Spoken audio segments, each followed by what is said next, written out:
परम पूज्य गुरुदेव परम वंदनीय माता जी सूक्ष्म रूप से विद्यमान हैं। दोस्तों नमन करता हूँ, मानव मात्र को प्रणाम करता हूँ। और आदि शक्ति माँ गायत्री प्राणों की देवी है दोस्तों, जो 84 लाख प्रकार के विभिन्न जीव जंतु वृक्ष वनस्पति संपूर्ण प्राणियों में जो प्राण रूप से बिजली की भांति आँखों से ना दिखाई देने वाली एक ऐसी सत्ता, जिसके कारण ही पूरे ब्रह्मांड में जीवन पनपते हैं दोस्तों। वो जीवन प्रदाता प्राण ही आदिशक्ति माँ गायत्री है, जो मानवों के जीवन को प्रदान करती है।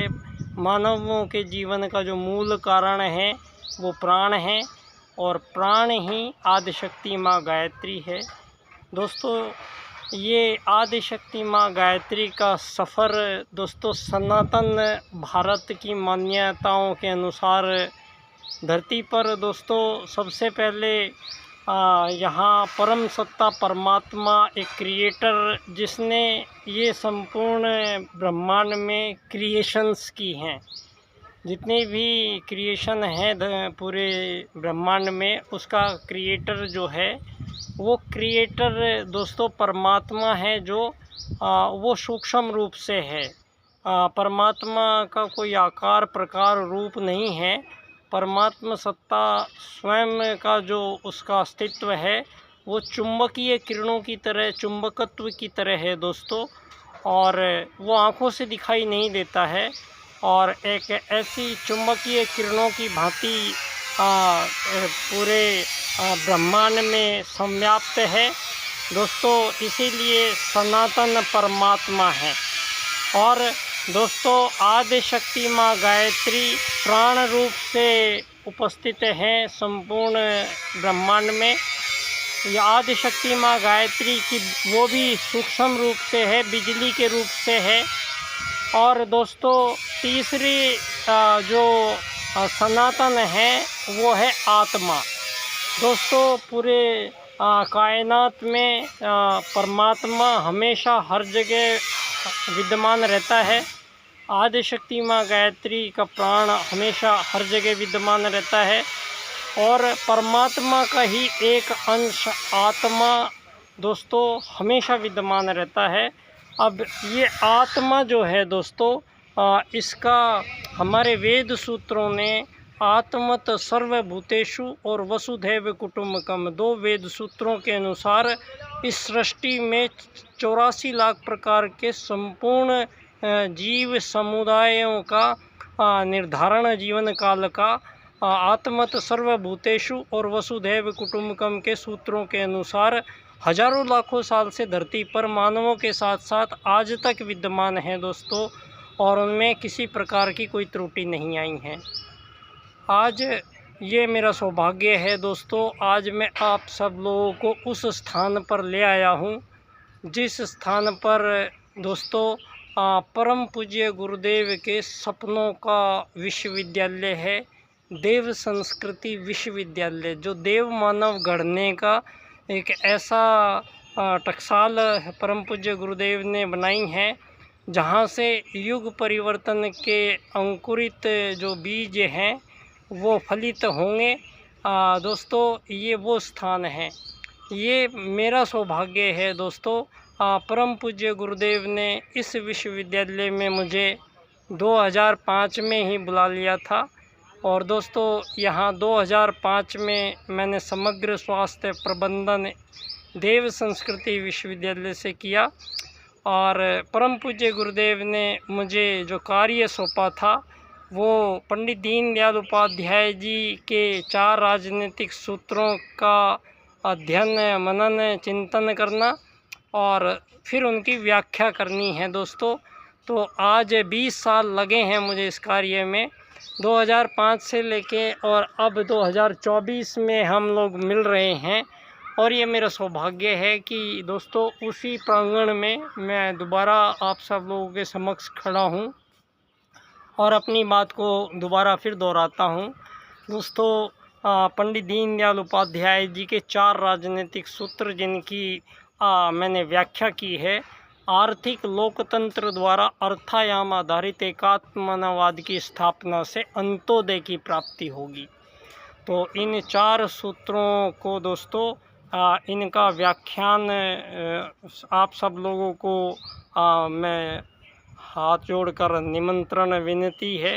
आप सभी लोग मेरे इस व्याख्यान में जो 25 सितंबर को पंडित दीनदयाल उपाध्याय जी की जन्मस्थली धानक्या स्टेशन जयपुर राजस्थान पे मैं इस व्याख्यान को पुनः फिर करेंगे दोस्तों। और आप सब लोगों से मेरा निवेदन है इस विषय पर जो व्याख्यान हो रहा है इस विषय को दोस्तों आत्मत सर्वभूतेषु और वसुधैव कुटुम्बकम दोनों सूत्रों की पुनः सिद्धि परम पूज्य गुरुदेव की युग परिवर्तन प्रक्रिया के 2 अंगों के रूप में 2 सूत्र हैं। और प्रथम सूत्र दोस्तों इस बार राजनीति में स्थापित करना पड़ेगा, क्योंकि सारी मानव जाति आज दुनिया में राजनीति से सबसे ज़्यादा प्रभावित हुई है। तो जब युग परिवर्तन होगा दोस्तों तो राजनीति का भी तो युग परिवर्तन परम पूज्य गुरुदेव ने पहले ही सोच के रखा था। ये अब जाके मुझे 20 साल लगने के बाद मुझे पता चल पाया है दोस्तों कि पंडित दीनदयाल उपाध्याय जी और परम पूज्य गुरुदेव का तो पहले ही मिलन हो चुका था। और परम पूज्य गुरुदेव जब मथुरा में आ गए थे दोस्तों, मथुरा के पास ही चंद्रभान नंगला गांव है, वहाँ के दीनदयाल उपाध्याय जी थे। और जिनका जन्म हुआ था वो ये जयपुर में धानक्या स्टेशन है, वहाँ उनका जन्म हुआ था। वहाँ उनकी जन्म स्थली पर परम पूज्य गुरुदेव ने मुझे 22 साल हो गए हैं दोस्तों। इन 22 साल से मुझे वहाँ लगाया है। और अब मेरा जो परम पूज्य गुरुदेव ने मुझे जो कार्य सौंपा था वो कार्य मैंने अपना पूरा कर दिया है। और मैंने पंडित दीनदयाल उपाध्याय जी के 4 सूत्रों की व्याख्या इस क्रम से की है दोस्तों। आर्थिक लोकतंत्र द्वारा अर्थायाम आधारित एकात्मतावाद की स्थापना से अंत्योदय की प्राप्ति होगी। तो दोस्तों पुनः उस स्थान पर आकर आज की जो मेरे अंदर पुनः ऊर्जा का एक समावेश और इस एक डिटर्मिनेशन में और ज़्यादा प्रतिबद्धता, और दोस्तों यहाँ आकर जो ऊर्जा की प्राप्ति यहाँ मुझे होती है और इस बार विशेष तौर से हो रही है, इसके लिए मैं परम पूज्य गुरुदेव का हमेशा ऋणी रहूँगा दोस्तों।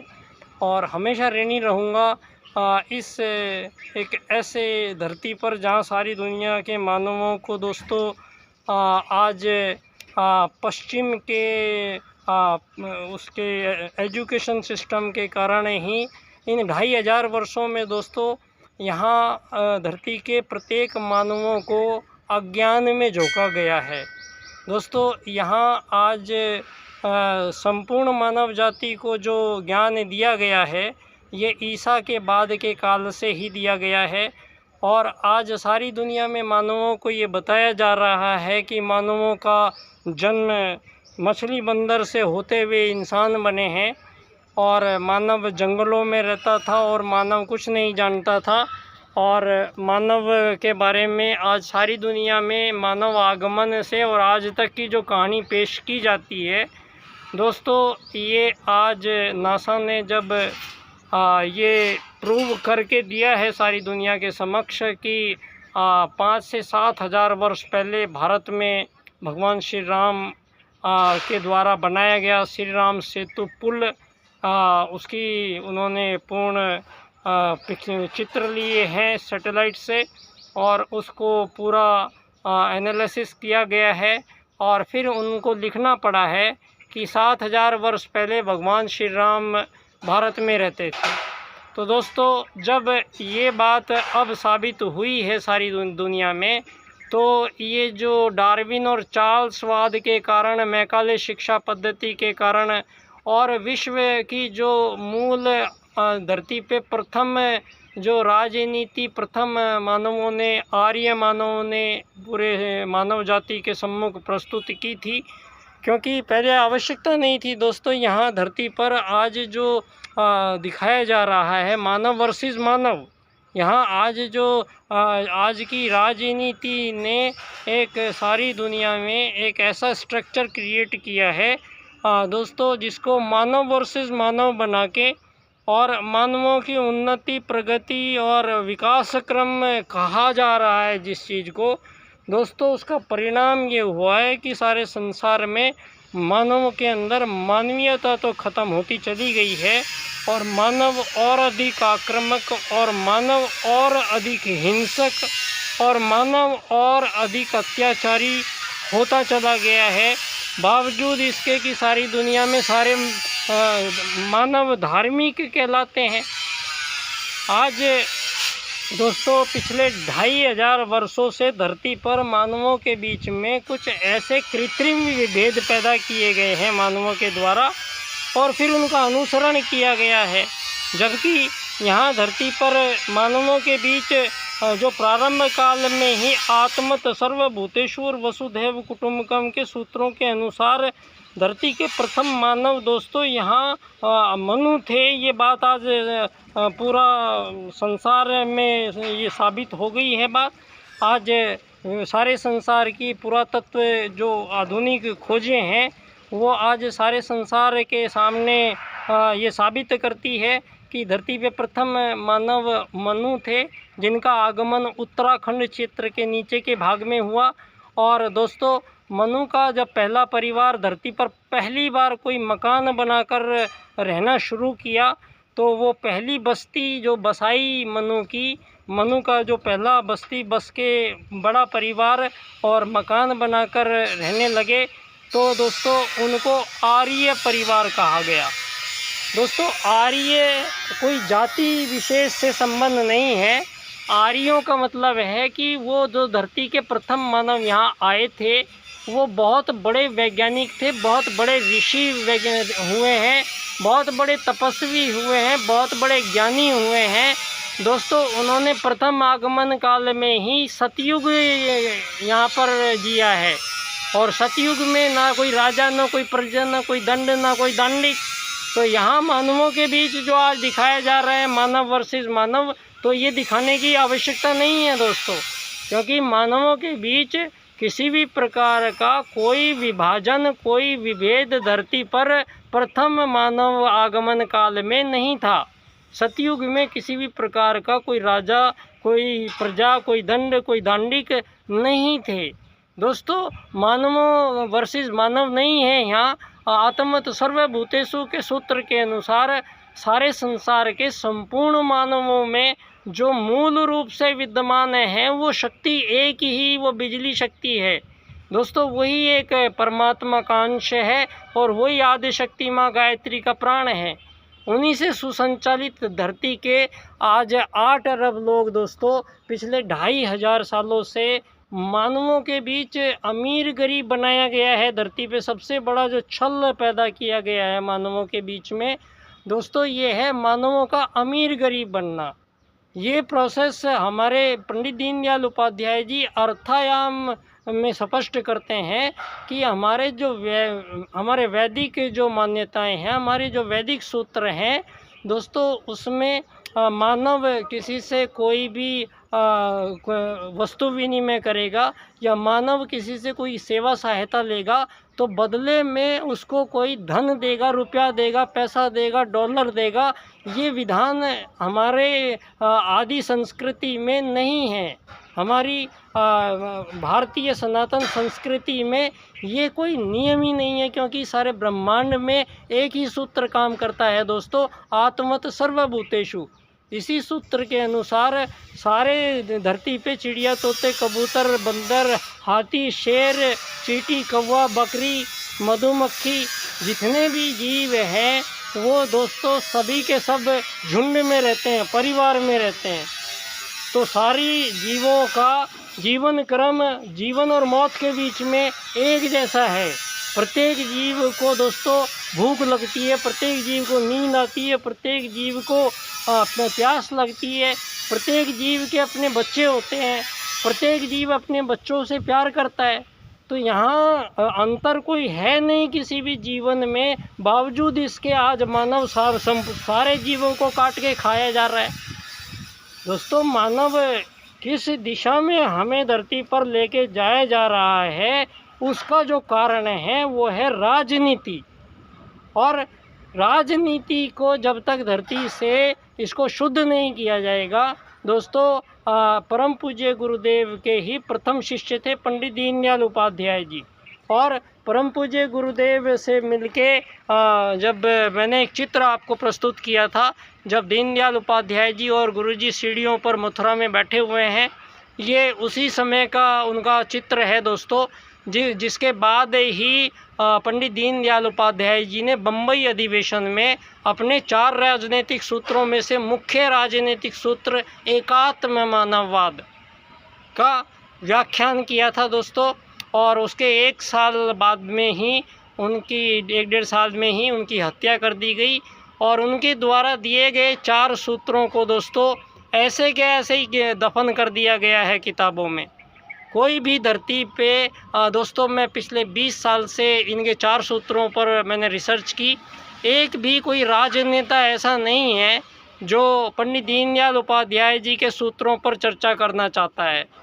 तो दोस्तों, ये बात लेकिन मेरे यहाँ जो मेरा जी बसता है जिस जगह दोस्तों, वहाँ मेरे गुरुधाम में मेरे इन सूत्रों की व्याख्या को मैंने जब पुस्तक में आकार में दिया और मैंने आदरणीय डॉक्टर साहब को अपनी भेंट किया था, और फिर उनका मुझे मेरे व्याख्यान के लिए हाँ बोल दिया गया था।